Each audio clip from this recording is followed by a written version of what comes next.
Adapted from archaic translation by H. T. Francis and R. A. Neal. Jataka number 366. Gumbia Jataka. Poison like honey, etc.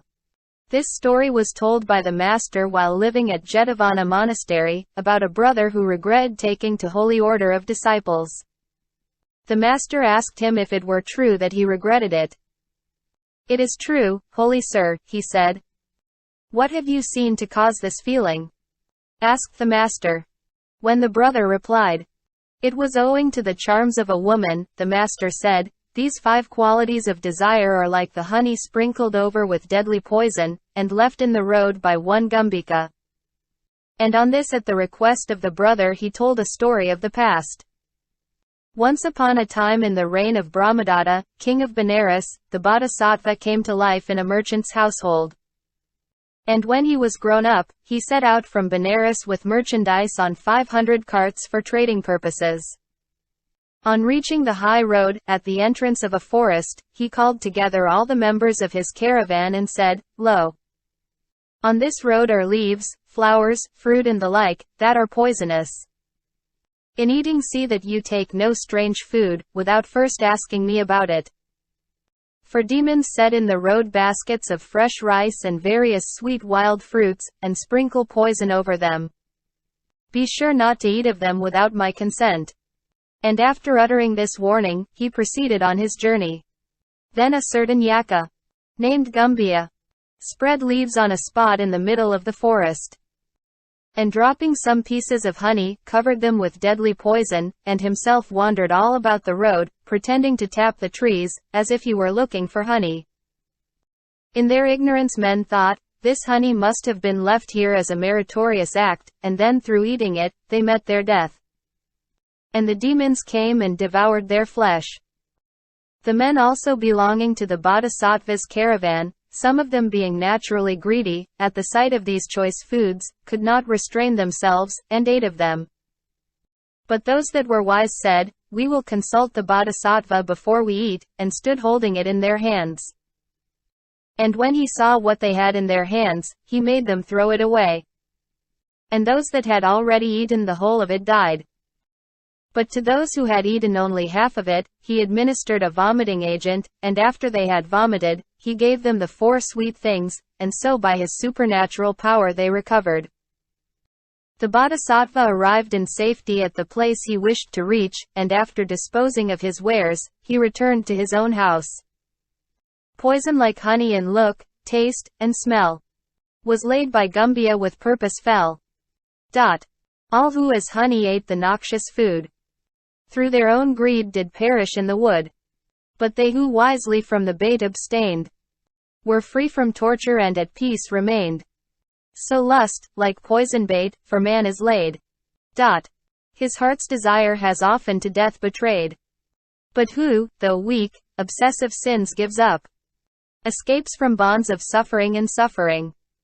The Master, after delivering these verses inspired by perfect wisdom, revealed the truths and identified the birth. At the conclusion of the truths, the backsliding brother attained the fruit of the first path. At that time I myself was that merchant.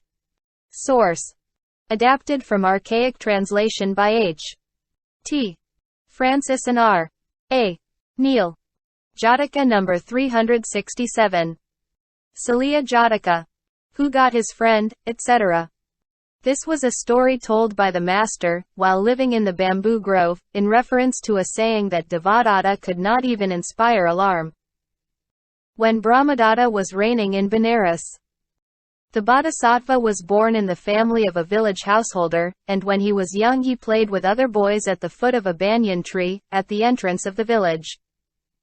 A poor old doctor at that time who had no practice strayed out of the village to this spot, and saw a snake asleep in the fork of a tree, with its head tucked in. He thought, there is nothing to be got in the village. I will persuade these boys and make the snake bite them, and then I shall get somewhat for curing them. So he said to the Bodhisattva, if you were to see a young hedgehog, would you seize it? Yes, I would, said he. See, here is one lying in the fork of this tree, said the old man. The bodhisattva, not knowing it was a snake, climbed up the tree and seized it by the neck, but when he found it was a snake, he did not allow it to turn upon him, but getting a good grip of it, he hastily threw it from him.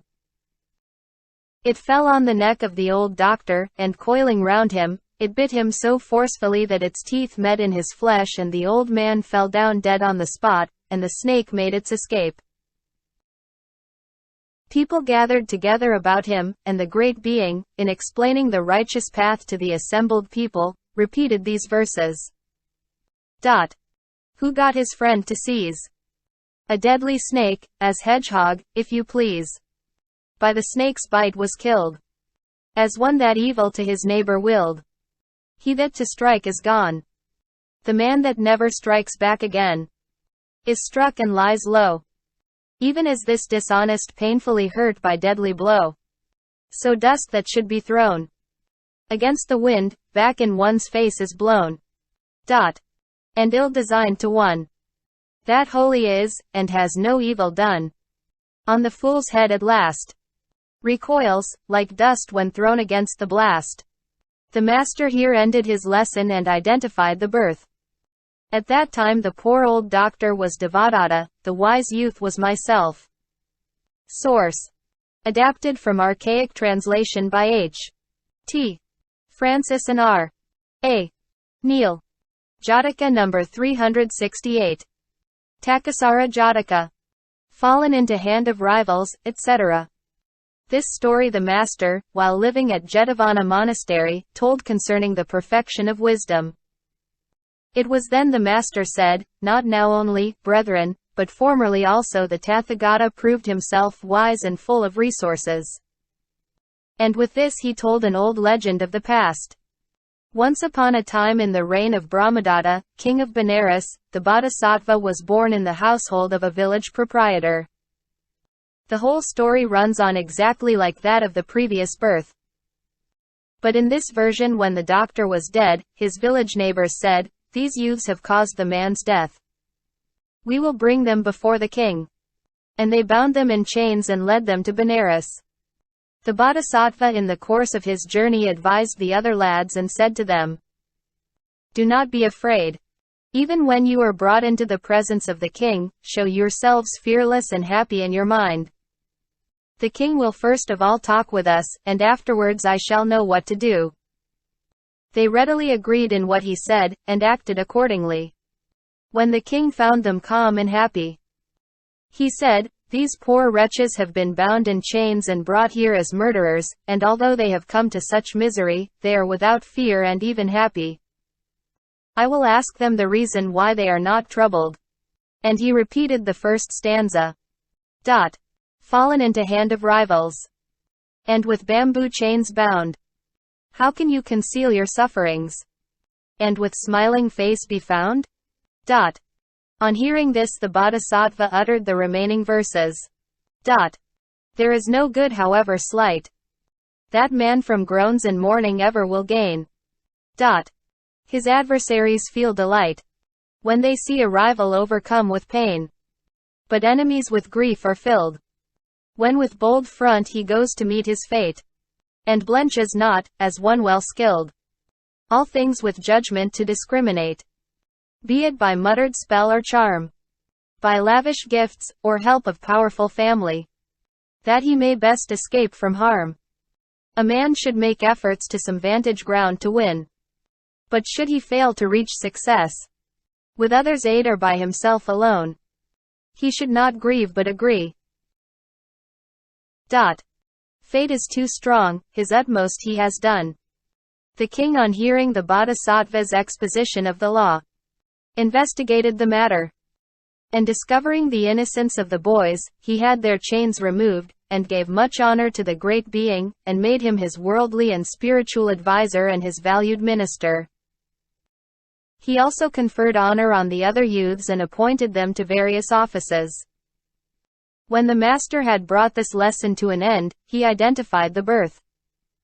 At that time Ananda was the king of Benares, the inferior clergy were the other youths, and I myself was the wise youth. Source: adapted from archaic translation by H. T. Francis and R. A. Neil. Jataka number 369. Midavinda Jataka. What was the evil, etc. This story the master while living at Jetavana monastery told concerning an unruly brother. The incident that led to the story will be found in the Mahamidavinda birth. Now this Midavindaka, when thrown into the sea, showed himself very greedy, and going on to still greater excess came to the place of torment inhabited by beings doomed to hell.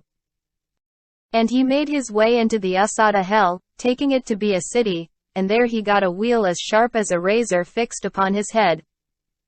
Then the Bodhisattva in the shape of a god went on a mission to Asada. On seeing him, Midavindaka repeated the first stanza in the form of a question. What was the evil brought by me? Thus to provoke the curse of heaven, that my poor head should ever be with circling wheel of torture split?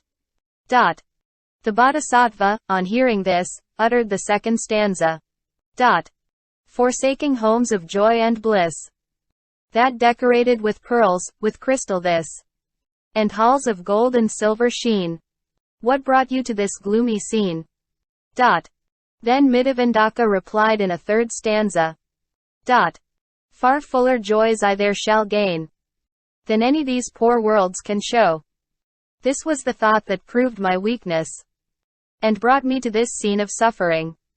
The Bodhisattva then repeated the remaining stanzas. From 4 to 8, to 16 from there, and so to 32 insatiate greed did grow. Thus on and on you, greedy soul, were led, till doomed to wear this wheel upon your head. So all, pursuing greedy desire, insatiate still, yet more and more require. The broadening path of appetite they walk, and, like you, bear this wheel upon their head. But while Midavindaka was still speaking, the wheel fell upon him and crushed him, so that he could say no more. But the divine being returned straight to his celestial dwelling. The master, his lesson ended, identified the birth. At that time the unruly brother was Midavindaka, and I myself was the divine being.